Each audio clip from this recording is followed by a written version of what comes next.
这一晚上这么忙的吗？什么？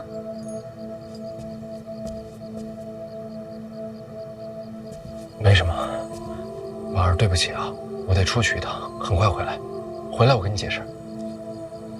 哦。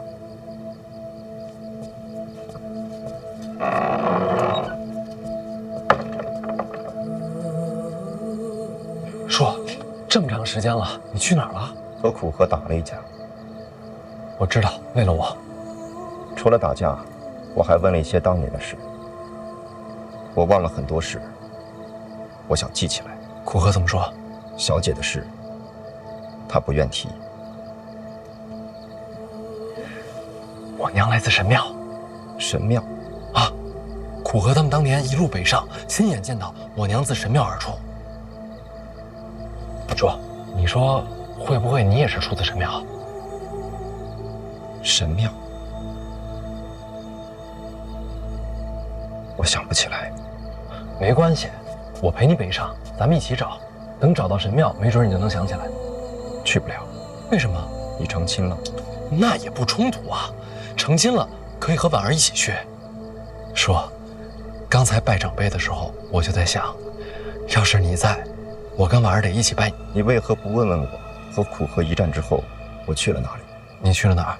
我去了南边。街都静了。静了。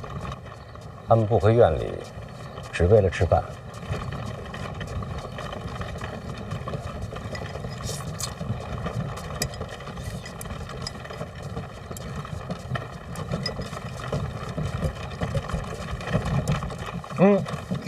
在哪？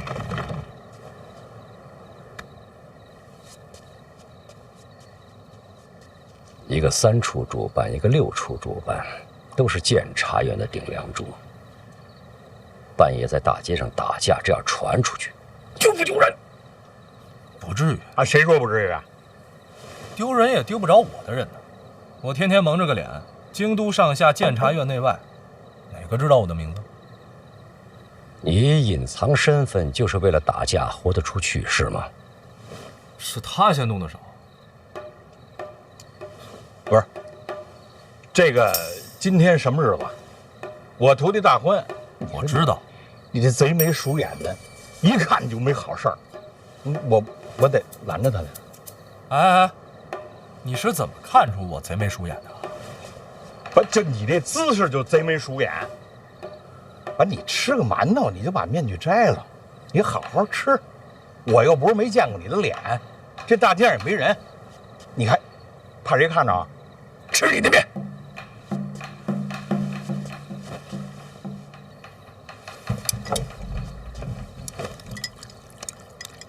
你去范贤府了？啊，被他拦了。做什么？今日范闲大婚，武主武先生必定登门。我平生之愿，就是亲自向他请教武学精艺，教授切磋。你那是找死呢！武者寻道，虽死无憾。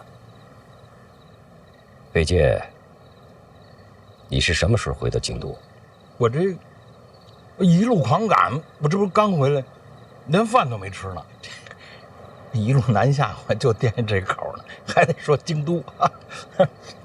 按规矩，你应该先回院里面见我。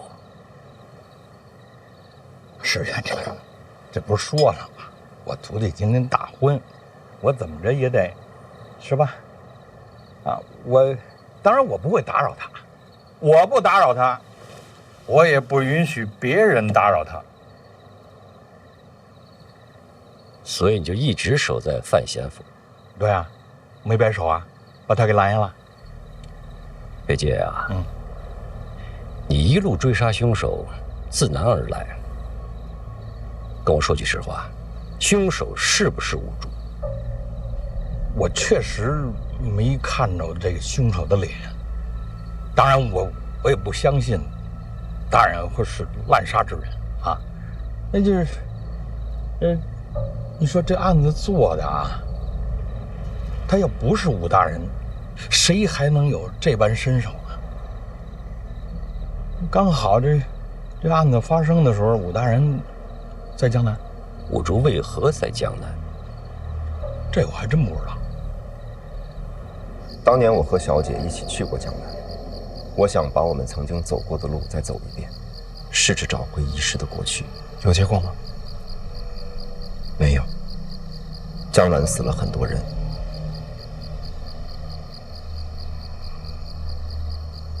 我听说了。我没动手。那就不是你啊。那是有人要陷害你。顺着这个思路往下想，第一，考虑谁陷害你能得到好处；第二，要知道你南下的行程；第三，可只能是我。为什么？我暗中查过死者，出手之人，宗师手段。那就是4大宗师之中有人要陷害你，是不是四姑剑？杀人者没用真气。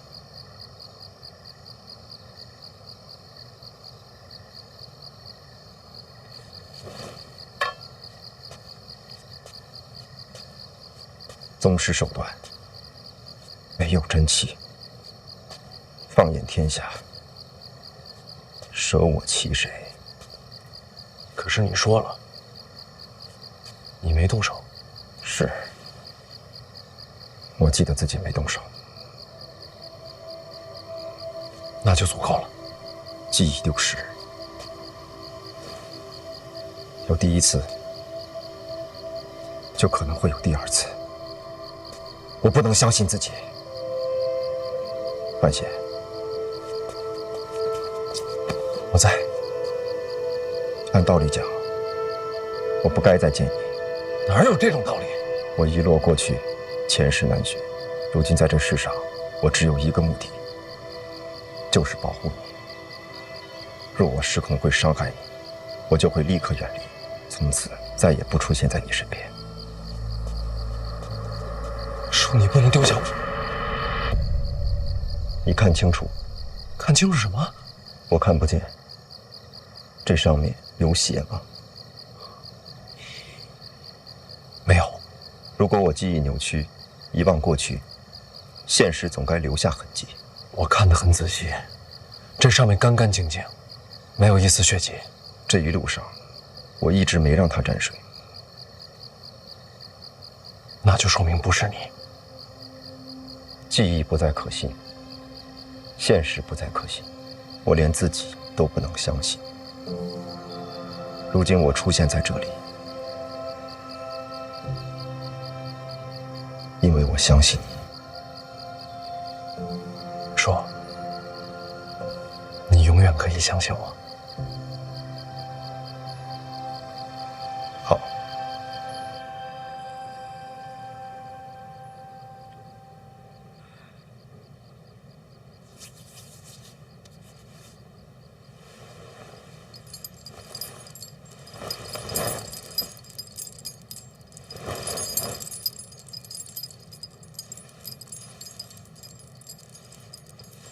我该走了。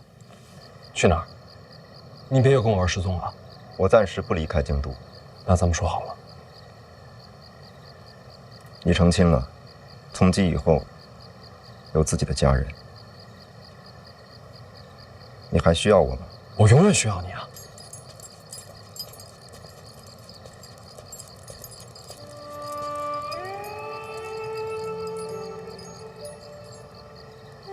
没有永远。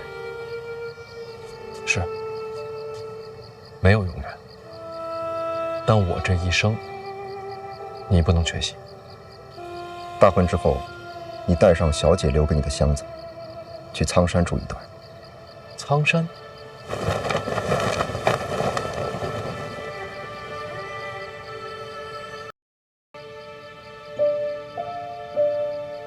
上至宗庙，下济后事，依从古礼，成就契约。自今日始，夫妇一体同心，生死不移。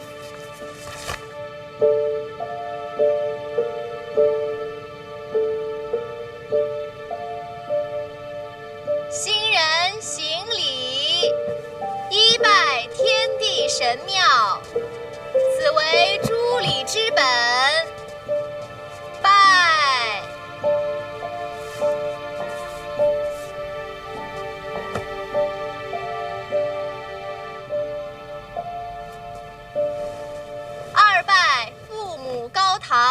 以明宗族之礼。等等，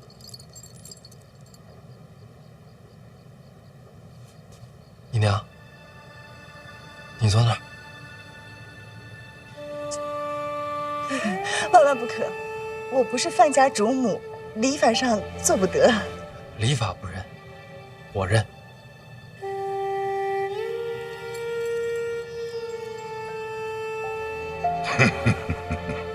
来吧，坐。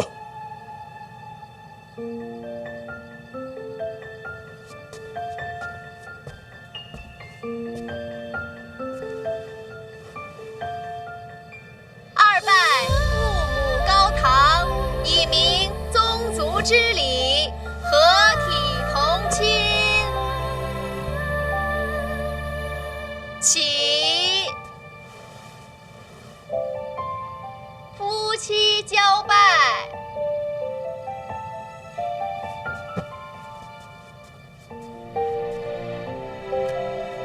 拜。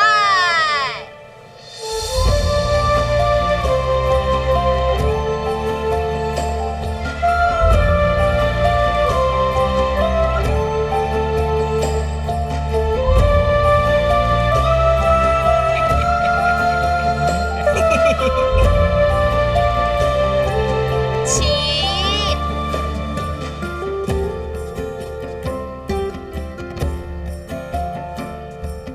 自此夫妻交拜，契约已成。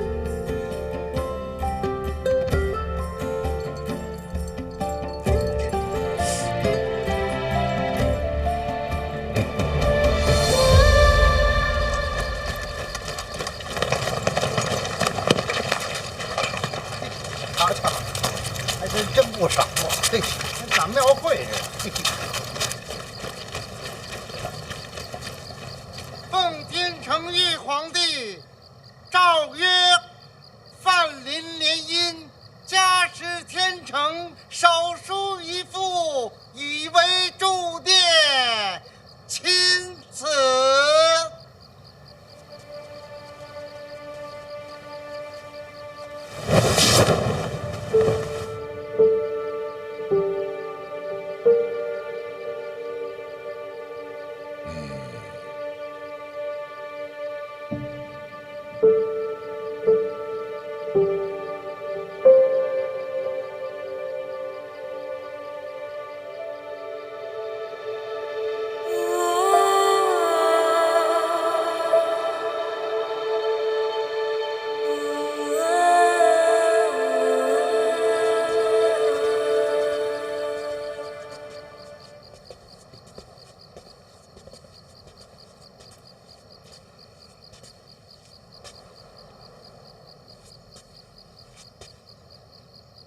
要不要我送你回府？哦，不用，多谢啊。谢什么？林拱的事儿没说出口。我答应过你，不会破坏婚礼，说出去的话，总要算的。总之，谢谢你。婉儿能有今日，真的很不容易。婉儿也是我妹妹。那我走了。啊，一路小心。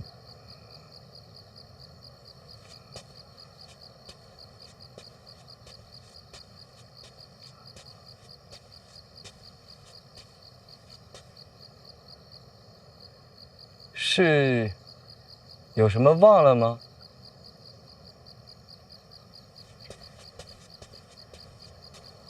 你一个人，我还是送你回去吧。那也好，身家性命就交给你了。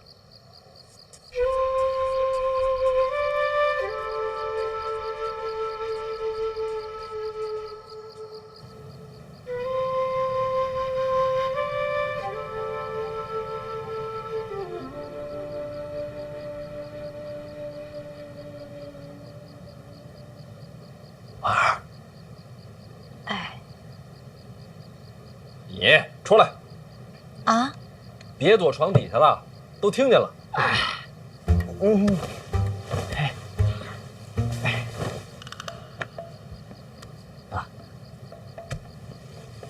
思哲。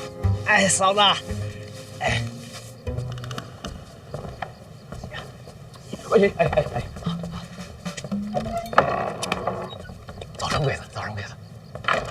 这些个封建陋习，回头我揍他一顿。哦。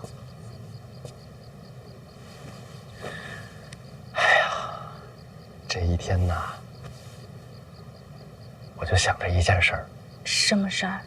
我想见见你，我今天还没见过你呢。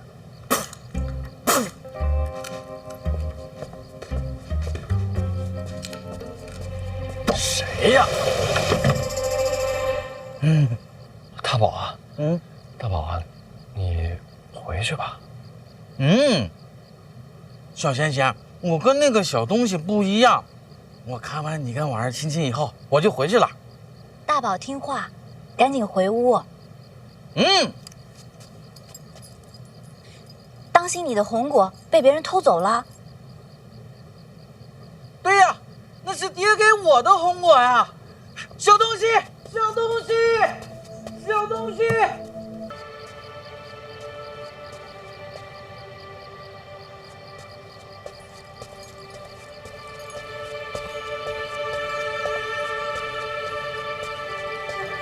那人是谁呀？武周叔，我的长辈。怎么也不进来坐坐？他性格就这么怪。你怎么自己摘了？刚才吓一跳，担心你出事儿。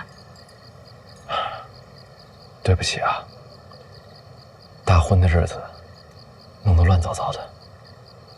咱再来一次。这样也很好。今晚给你的必须最完美。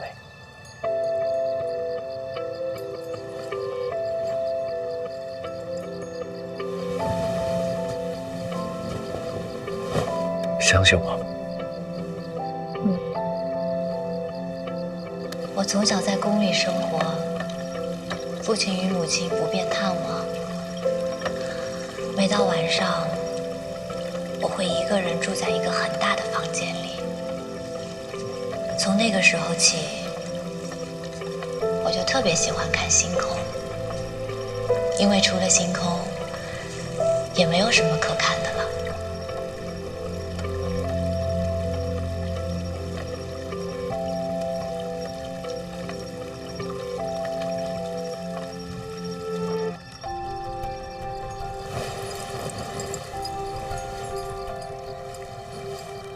刚才对拜的时候，总觉得差点不完美。为什么？堂上只有我爹和柳姨娘，少了你独有的见证。我爹娘没法来，没事的。可星空一直在啊。你说的话，我都记着。你送我的这片星空，它一直都在。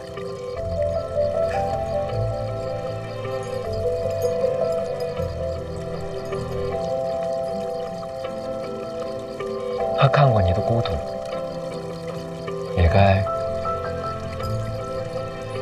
看着你幸福。从今往后，你再也不是一个人了。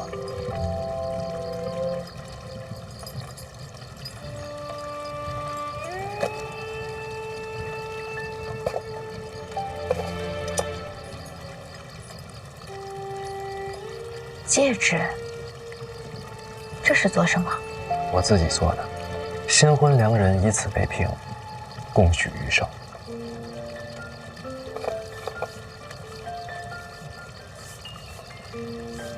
这是哪里的说法？我记忆中那个世界。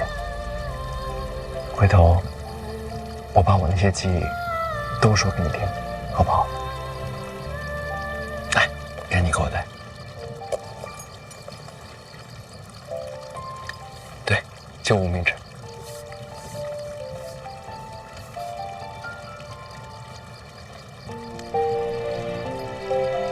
这契约就定了。星空见证，往后余生再不多行。我喜欢这乐亭。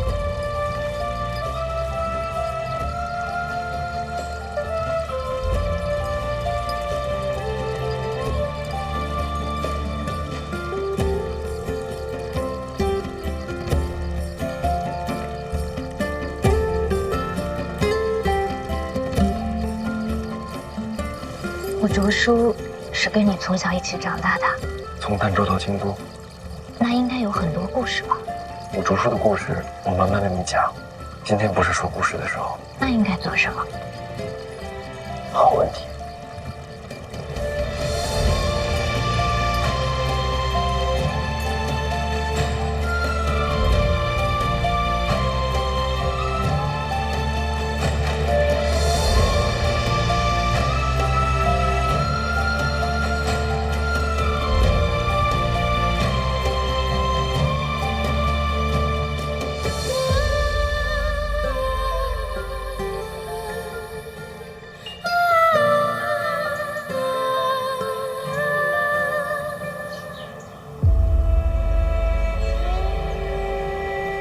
大人，起来啦！来，夫人，来，这边来，这边来。你这是干什么呀？坐，大人坐。来，夫人，快坐。怎么了？坐啊！来吧，大家伙儿，来。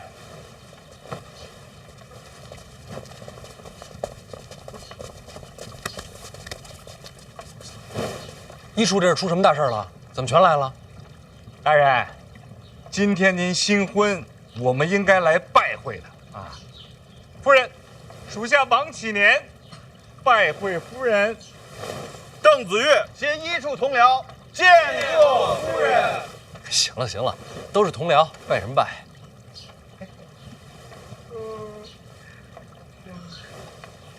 哎，这怎么一个个困成这样啊？昨天晚上干嘛去了？大人有所不知，昨天晚上啊，咱这门口太乱了，我呢就把一处的兄弟们都招呼过来，维持一下秩序。大家呢守了一夜。胡闹！监察院又不是私产。老王，罚你半个月俸禄，给兄弟们打赏。不能啊，大人，舍不得。谢大人，谢王大。谢什么谢？大人，那个兄弟们来维持秩序，他们都是心甘情愿的，不想要什么彩头。想要王大人的彩头。赏钱是应该给的啊，不过不应该由王先生出，应该由我们出。谢夫人，大家辛苦了，都是应该的。不要了，还不行吗？我家相公常跟我说，若只他一己之力，便算是有3头6臂，在京都也不能立足。他有今日，全仰仗诸位。在这里，我替我家相公多谢大家。给夫人回礼了。王先生，使不得，夫人。您叫名字就行，您叫王启年啊。您要高兴的话，您可以叫小年年啊。王先生，我家相公总是提起你，他说王启年知进退，识变通，在京都有您相助，让他收获颇多。大人这是谦虚了啊。真正让他感慨的却不是这个。他说他脾气怪，性子拗，在京都没有几个朋友，但王启年便是其中一个。你2人不是家主门客，也不是上司属下，而是挚友，亦是知音。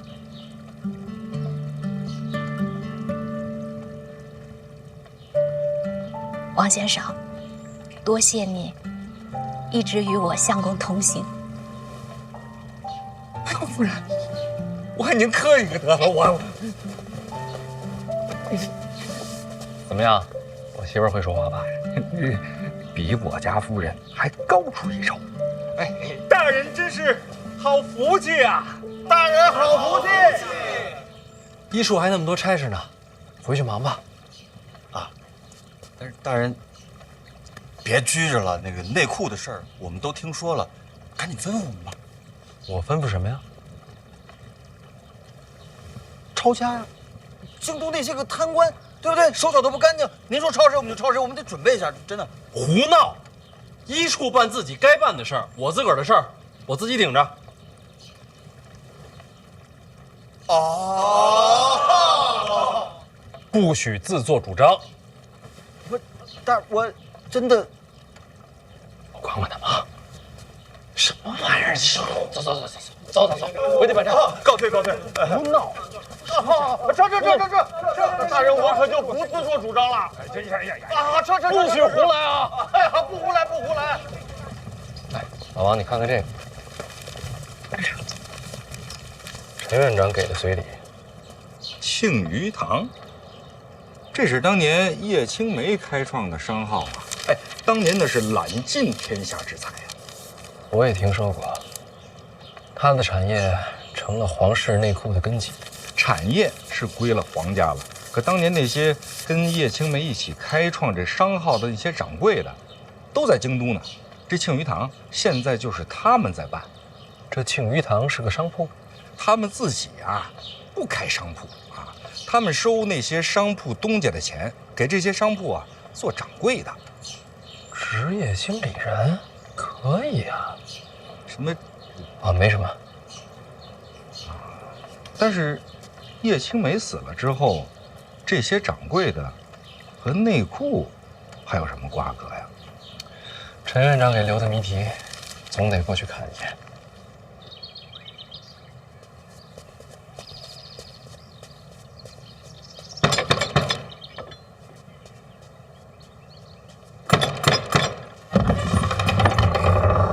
哟，您还亲自来应门了？这位便是庆余堂的大掌柜啊，这位便是监察院提司范闲范大人。请。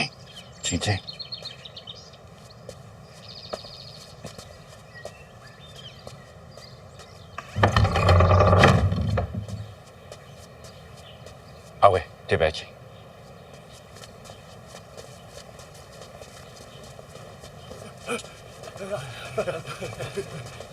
小范大人，小范大人，这些啊，便是庆余堂的掌柜们啊，他们见了大人高兴。他们这是高兴什么呢？啊，这边请。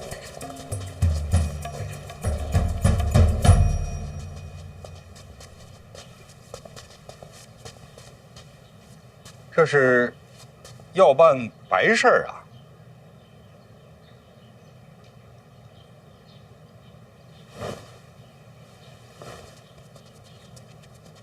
是什么意思？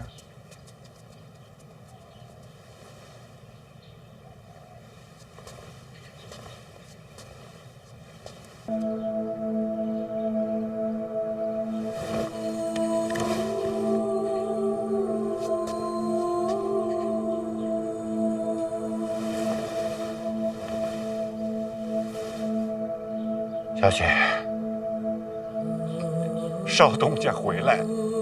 小姐，少东家回来了。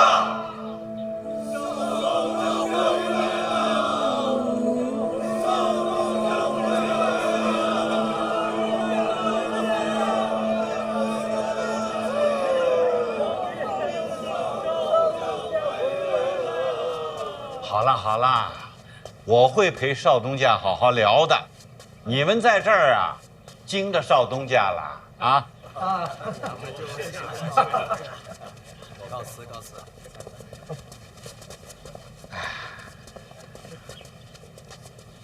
哎，大掌柜，您也请坐吧。对，来。从小姐这儿论起，您是少东家，您在哪有我做的道理呀？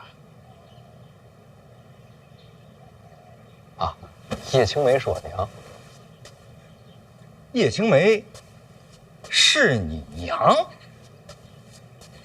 这位可信吗？不，大掌柜的，咱们可是相识这么多年，咱一直……我只信邵东家的。信得过。邵东家，其实你刚来京都，我们就知道了，我们还偷偷去街上瞧过您呢。您早就知道我是他的儿子？小姐亲口说的。他怎么亲口说呀？托梦啊？小姐生前曾经告诉我，您的名字也是她起的。我的名字，范闲。是的。这不对啊！我还没出生呢，他怎么知道我姓范啊？大人，您出不出生，您爹他都姓范，那您当然就姓范了。小姐出事之前曾经说起过，她可能不久人世。如果她能活下来，那你姓什么不好说。如果她过世了，那你一定就叫范闲。如果他过世了，我就一定叫范闲。这还是弄不明白呀。他是怎么死的？小姐说完这些话以后，没过多久，商号就给了皇室。后来我就再没见过小姐。具体是怎么过世的，我也不太清楚。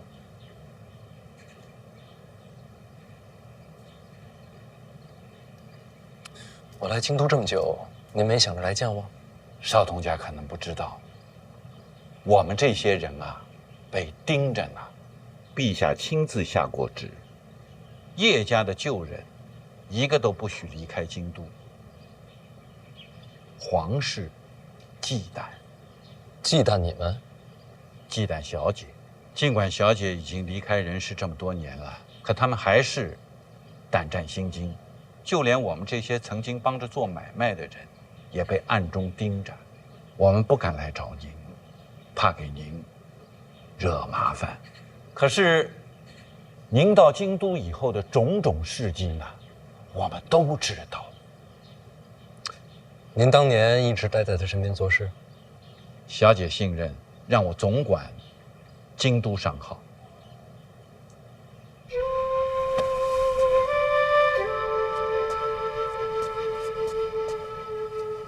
他是个什么样的人啊？人世间再没有如此光彩夺目之人。他是那么的完美，除了经商以外，天文地理他无所不精。他知道大海为何有潮汐，知道月亮因何有圆缺。小姐还会写诗。哦，邵东家的那首《万里悲秋常作客》，那写的是真好。小姐的诗跟平常有些不太一样。不瞒您说，她专门为我做过一首，说来听听。眼睛瞪得像铜铃，射出闪电般的精明，耳朵竖得像天线，听到一切可疑的声音。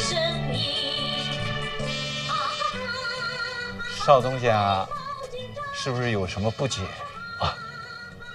天线二字，小姐为我解释过。九霄之雷下到凡世间，银白树挂，恰似玄天之线，一指耳目聪慧，洞察一切。他是这么解释的。当时商号出力，我跟小姐行走天下，曾捉了几个毛贼，小姐因此赠诗给我。这是我这一生收到的最好的礼物啊！这诗却有独到之处啊！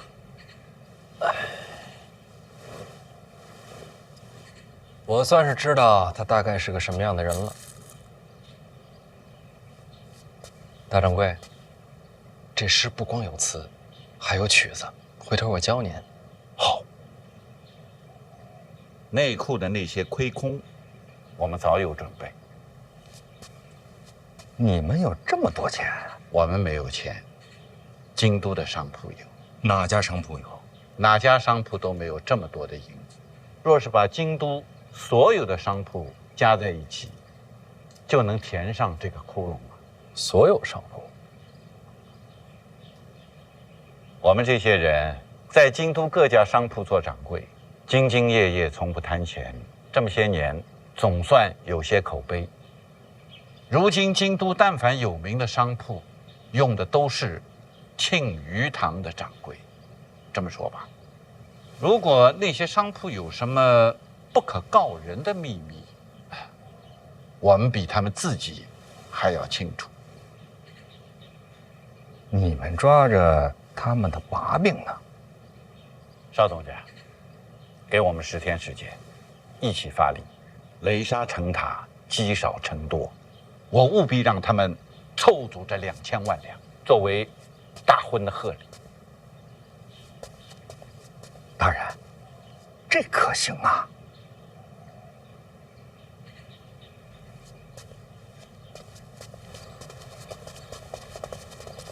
邵总监放心，咱们催账交给我们，不会影响你的官声。威逼商铺收取钱财，你们怎么收场？不放事儿，大不了不做掌柜了。行商者最重利，弄不好啊，他们会雇凶杀人，到时候你们会有危险的。没关系，我们都已经活到这把岁数了，已经心满不行意足了。如果是我娘，她会这么做吗？刚才听掌柜提起我娘，光芒万丈，话里全是自豪。我想，如果是她，不会这么选。邵总监，情势危机，我娘有没有遇到过情势危机的时候？她当年妥协过吗？内库亏空，我自己办。邵总监，2000多万两，非一人之能力所为啊！不管多难，我也要试试。做儿子的总不能给老娘丢脸。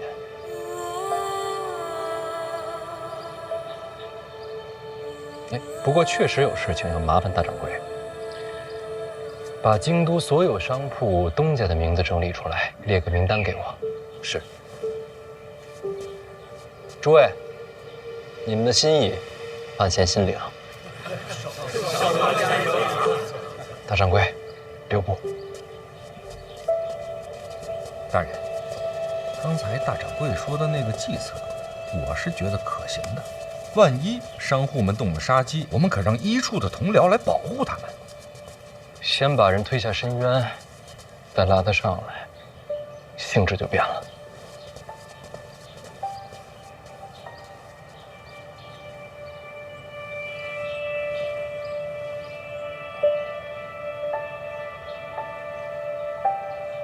邵东家真是个善良的孩子。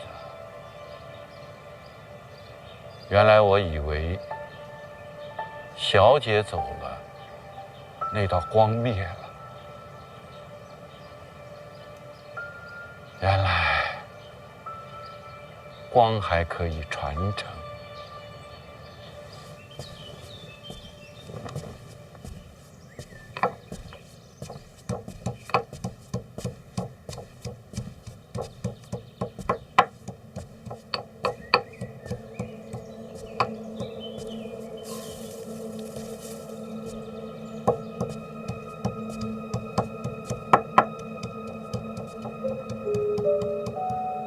站着干嘛呀？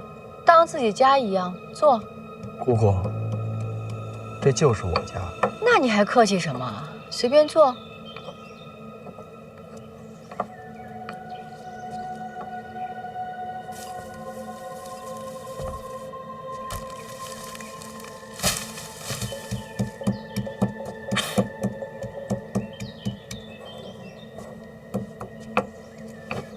您这是干什么呢？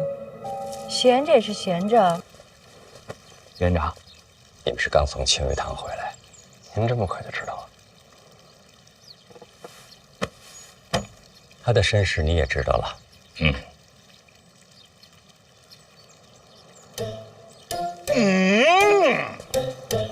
院长啊，我7年最近身体有恙啊，这耳朵啊说听不见就听不见了，这眼睛说看不见还就看不见了，说失聪就失聪，说失明就失明。你看，又来了，院长，你看不见了。好了，王启年，庆余堂和他的身世，你要多说出半句话来。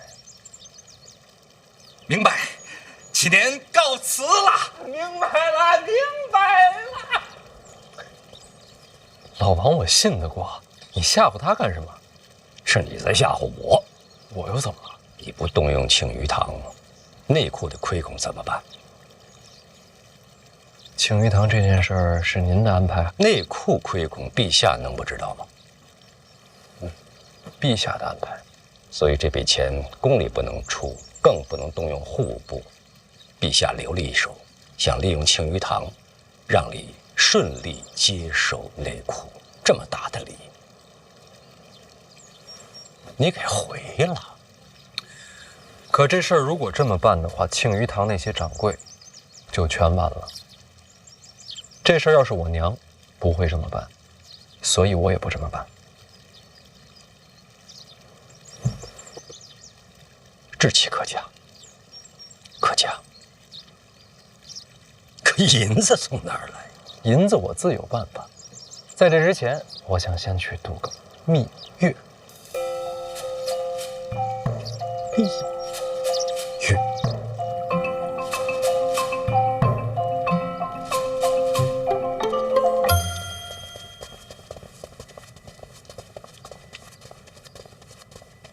陛下，范闲道。陛下，听说你要度那个什么月？蜜月。臣是来请假的。啊，去哪儿啊？苍山。多久？还没想好。越久越好。请问陛下，这是为何？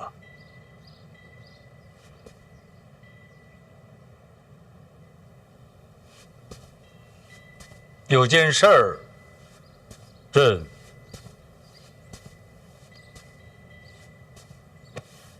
恐怕要变卦了。陛下，我这婚礼与此事无关啊。朕这几天想来想去，觉得内库的事儿，你还是别接了。陛下是觉得臣补不上这2000万的亏空？2000多万两，这可不是小数字啊！庆余堂你接吗？那怎么可能补得上呢？北齐一战，户部的银子都掏空了，现在天下到处是灾，内库的银子可不是为了补户部的亏空，它还有赈灾安民的作用。所以朕还是觉得这个坑别跳了。范闲啊，放手吧，这不是儿戏，这牵扯到方方面面的国事，而且也是陛下的旨意。对，是朕的旨意。那就更不能放了。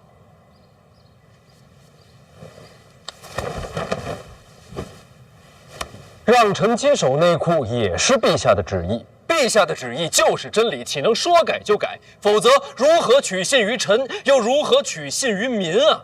所以，内库的亏空我来补，天下的灾情我来赈，陛下的旨意一个字也不能改。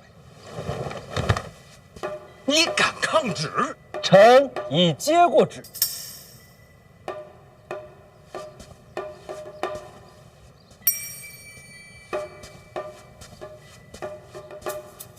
万一天下的灾民，臣提头来见。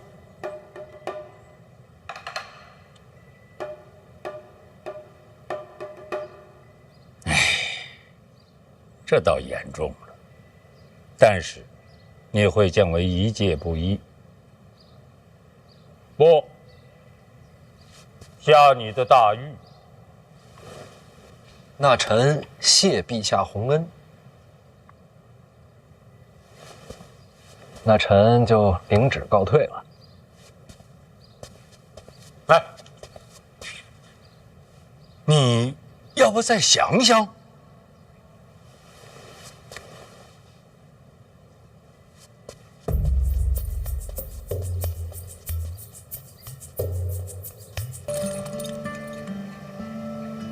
金统领，又见面了啊！副统领，大人是熟人啊。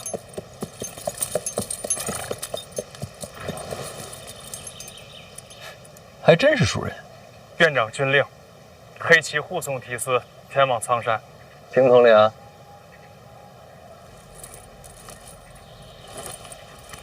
副呢？周仪啊，您受累了。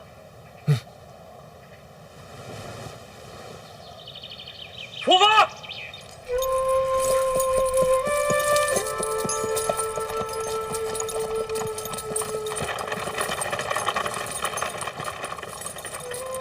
内库亏空还没有头绪呢，你还有心情游山玩水？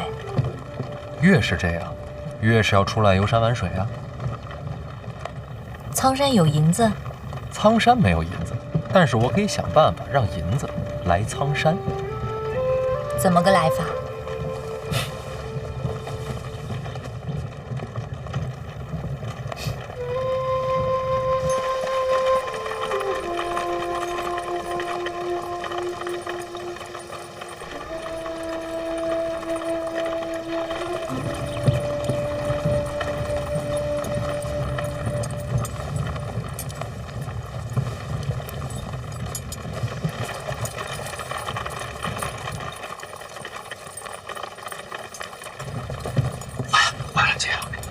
怎么让黑旗给破坏了？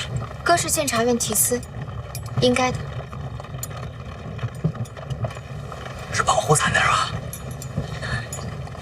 哎呦，姐，这自打范闲一出现，你看你现在你怎么变得这么奇怪呀？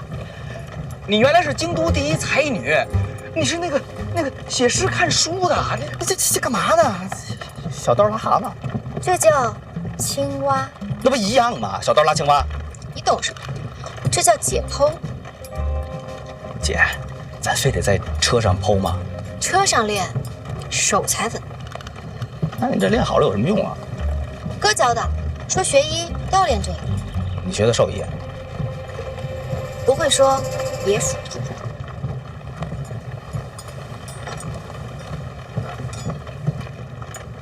不过，姐，你说这哥也真是的，他跟嫂子出来，这叫什么度蜜月呀？那带咱俩干啥呀？想知道啊？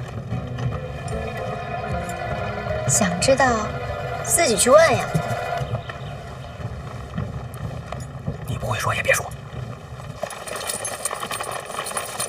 金统领，停一下！管司者，管司者，过来一趟。你说，哎。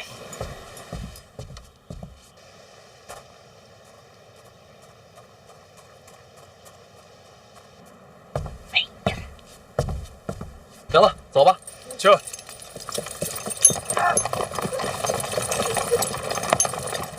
嫂子，怎么愁眉苦脸的？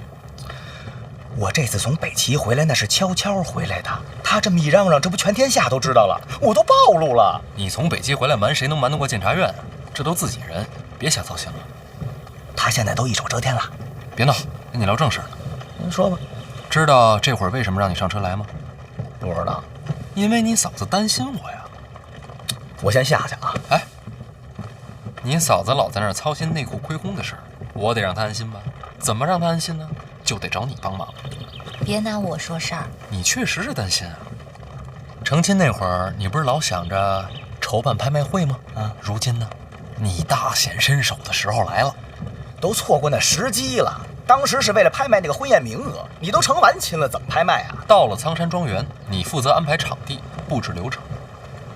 好，在苍山咱们再成一回亲。那不成讹钱了吗？你听他瞎扯，大婚就一次。这是京都所有商铺东家的名册，基本全在这上面。你安排人把他们请来苍山。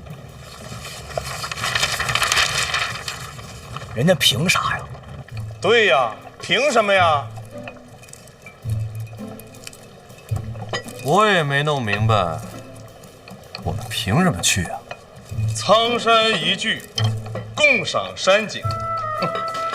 说的好听，其实什么意思？大家心里都清楚吧？哼，内库亏空，京都谁不知道啊？新官上任3把火，这祸可烧到咱们头上了。我还是那句话，咱们凭什么去苍山？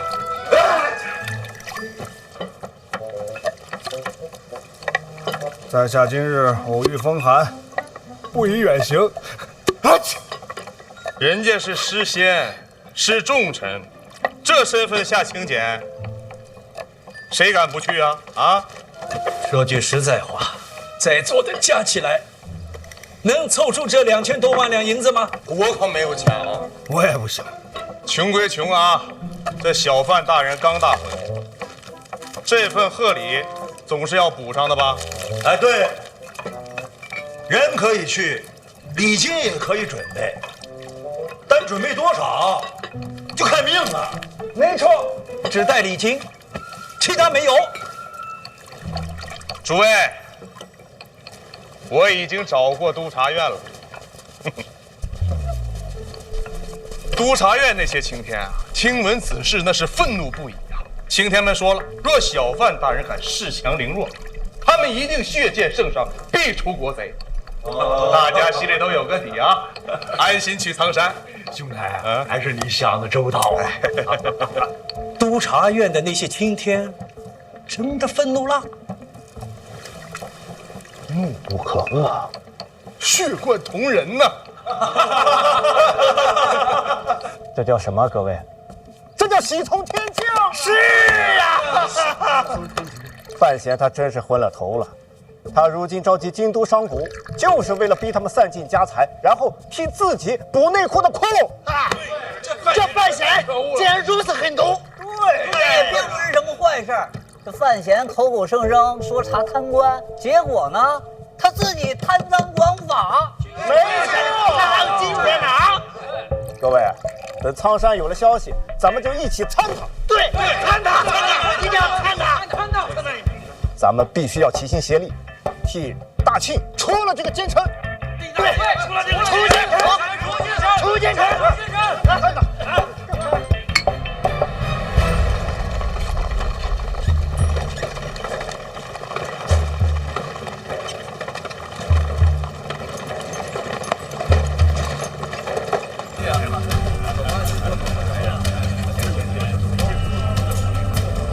我差不多也说完了，啊，时候不早了，准备出去接人。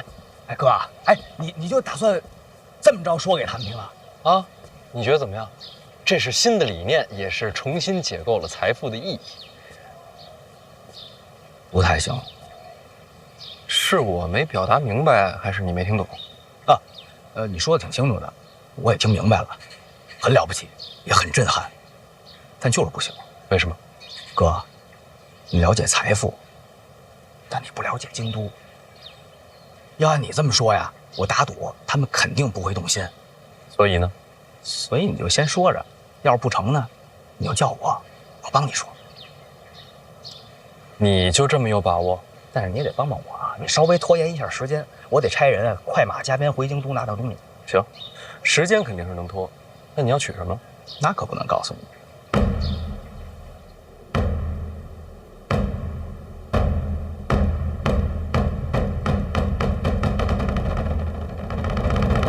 谁也不能出钱。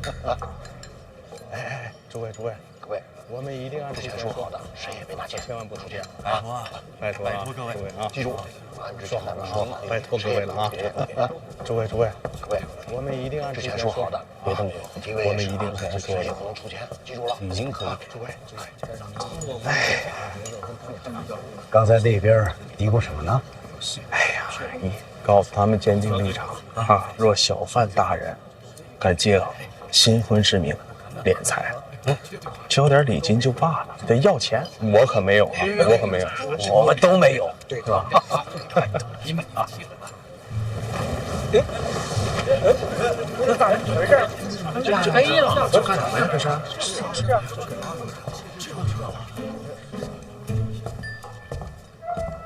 哎，来。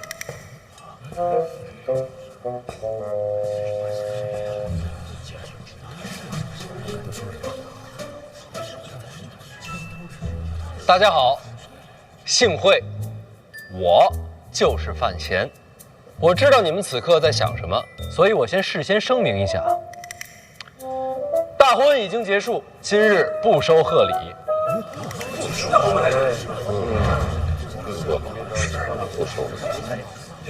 当然了，各位最关心的还是内库的亏空。这我话也说在前面，内库欠债，无论是于法还是于理，都应该我来还。若是如此，这还叫我们不是白担心了？你仔细想一想，若真是这样，把我们弄这儿来干什么？就是才听，各位就又要疑惑了。既然这样的话，又何必把大家从京都请到这儿来呢？这红尘之中啊，每过一段时间，都会诞生一个超越时代的奇迹。这奇迹有时是人，有时是事，甚至有时可以仅仅是一个观念。观念是什么？观念大概就是个念头。念头。人生在世，若是能亲眼见证奇迹的诞生，又何尝不是一件幸运的事？所以我请各位来，就是想把这份幸运亲手的传递给各位，让各位都能亲眼见证到奇迹的诞生。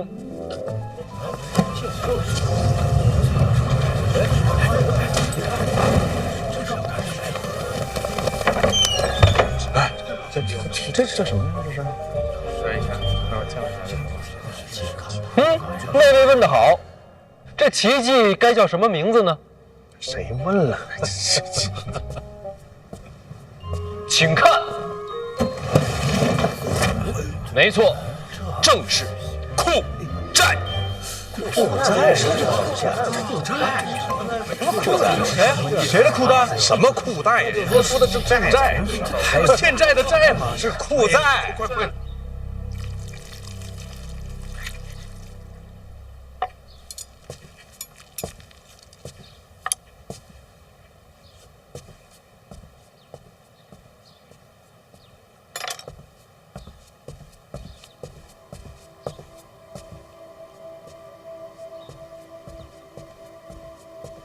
我们见过。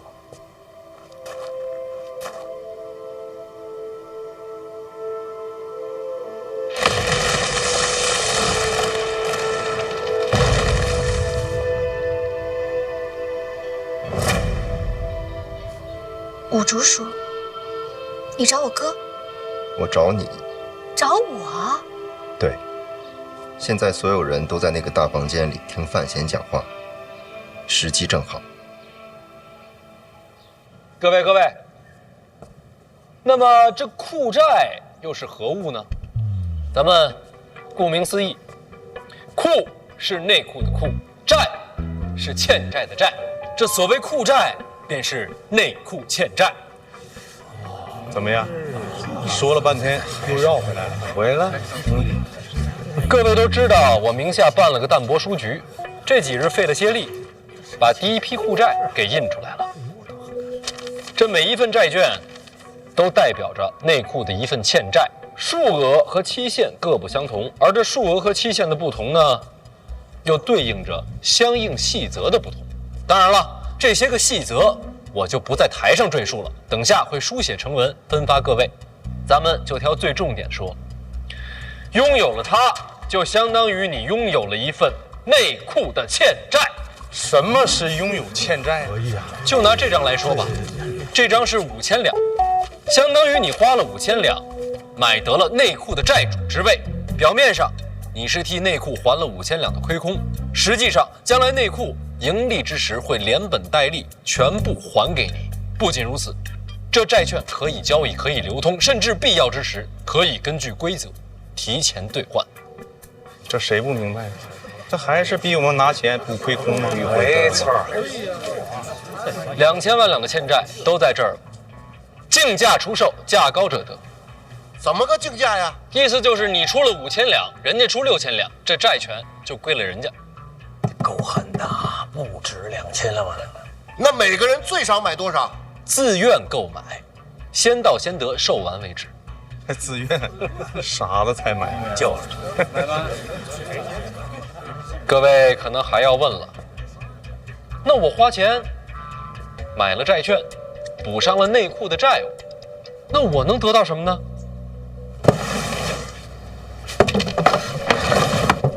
要想回答这个，就得回答最初的那个问题。在座各位都是经商多年，手段高超，我问你们一个问题：什么是财富？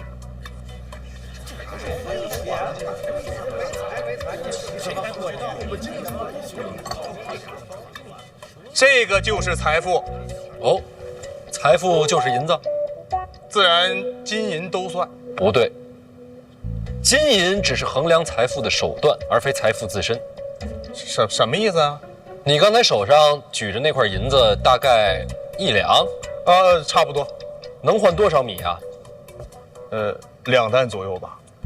上下多少有一些浮动，每天米价还得去米行看呐。也就是说，今日在我庆国，1两银子大约能换2担精米，这便是衡量的标准。小范大人，这说的不都是废话吗？我前些日子去了趟北齐，大家应该都听说过。大人威震北齐，自然是少年英雄啊，是吧？在北齐那边，1两银子只能换1担精米。你看，同样是1两银子，在北齐和在我庆国，价值就不同。北齐与我大庆交战，大败亏输，米价自然会涨啊。没错，兵荒马乱、天灾人祸都会影响物价的浮动。各位不妨……当然怕。若为范闲呢？我哥怎么了？要你保护他。我哥有危险。或许有人要杀他。那没事的，我哥身手可厉害了。再说他有护卫。都没用，不够强。人可不少。再多也是一样。这么强，到底是谁要杀他？我大庆国运昌隆、长久治安，正是维系金银价值的基石啊！所以啊，财富并不仅仅是指金银本身，更是与国运、国力息息相关。大家觉得我大庆国运如何呀？那自然是国运昌隆，军民臣贤。那就对了。这国运国力本就是维系财富乃至将来不断增长的重要底蕴。由此可见，我内库前景一片光明。各位，不妨放眼未来，若你们持有库债，意味着什么？意味着长远投资，稳赚不赔。还有这么好的事儿？那个，好啊！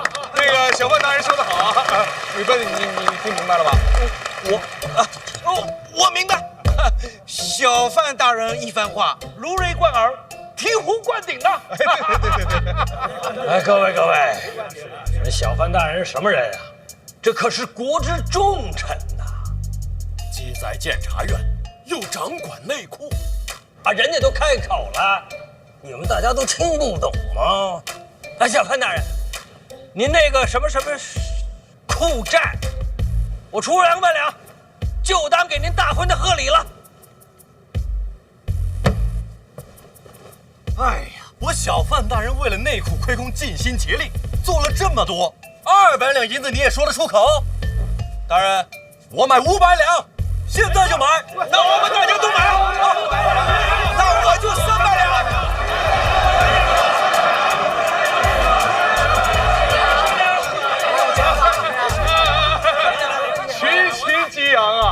小范大人，那什么欠不欠债的，我们这样都不用还，是吧？我们5000两。什么？5000两？怎么想的呀？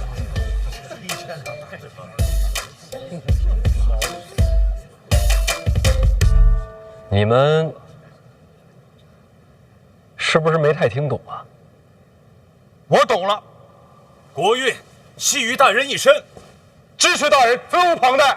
大人，您是没懂我呀，我捐5000两。看来是真没懂啊。换人，下半场。等一下，你让我理理。按你方才所说，你是说你在江南失忆，杀人无数？差不多。那有没有可能，杀人的不是你？有可能。那就没事了。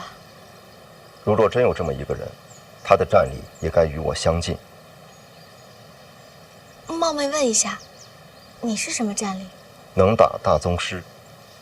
你要我保护我哥，去抵挡一个大宗师？不是抵挡，是杀了他。杀一个大宗师，也或许是杀我。兀竹说，我没练过武。我知道。一个普通人怎么可能抵挡大宗师？人改变世界，靠什么？勇气、智慧、美貌。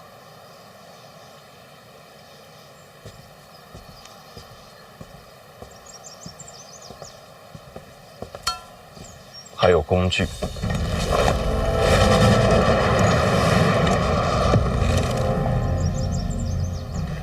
这是留给我哥的，怎么会在你这儿？是我拿出来的。偷的？如果我连自己都不再相信，我需要找一个人替我保护范闲。这里面的东西能伤害大宗师？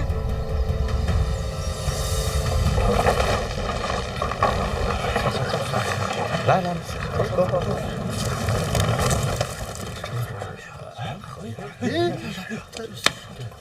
只换他了，这是我来。诸位，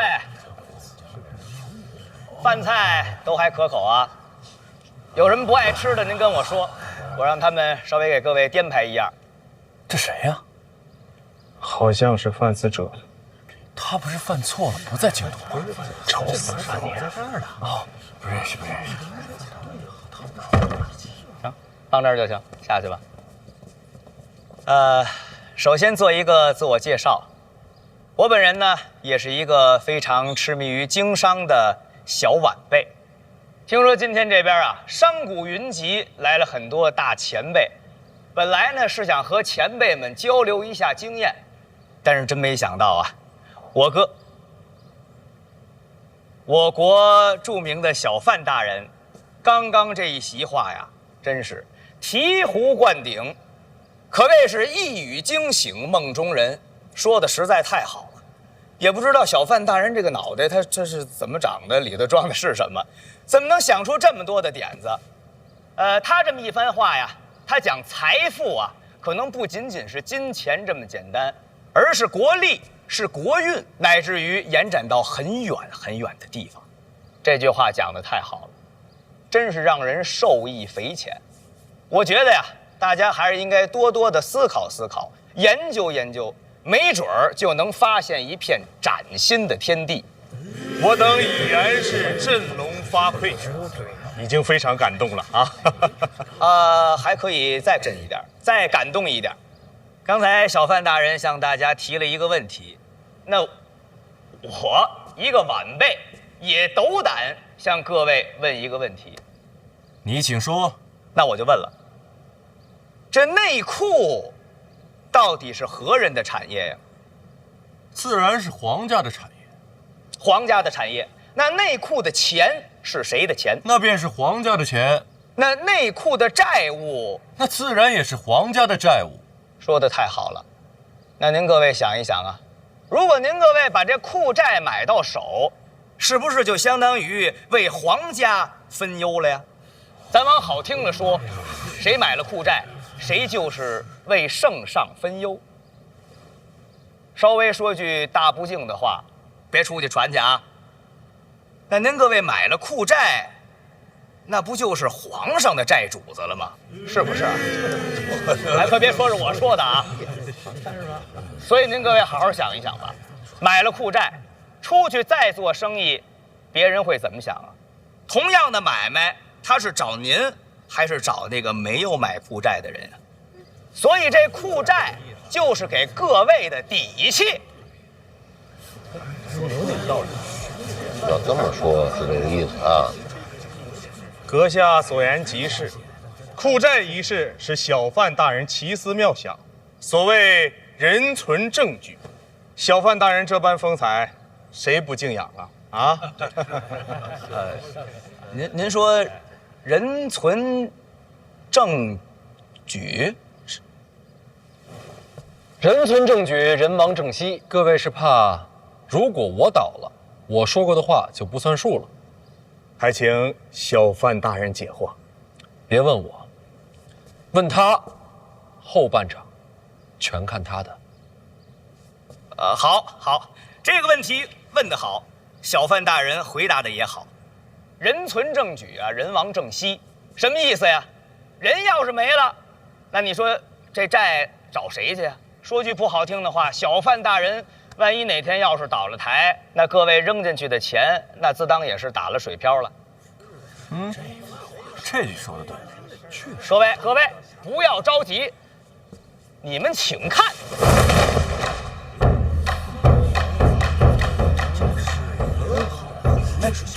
想必大家伙也知道，是吧？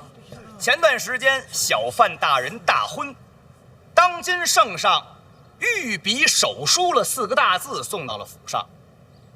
我就问一句，京都这么多家名门，哪一位在成亲的时候，皇上亲自手书送了1块匾？有吗？没有，小范大人独一份儿，独一份儿。我再问问，这4个大字怎么念呀？百年好合。什么叫百年呀？100年，少1年99年都不能算是100年。这4个字就是当今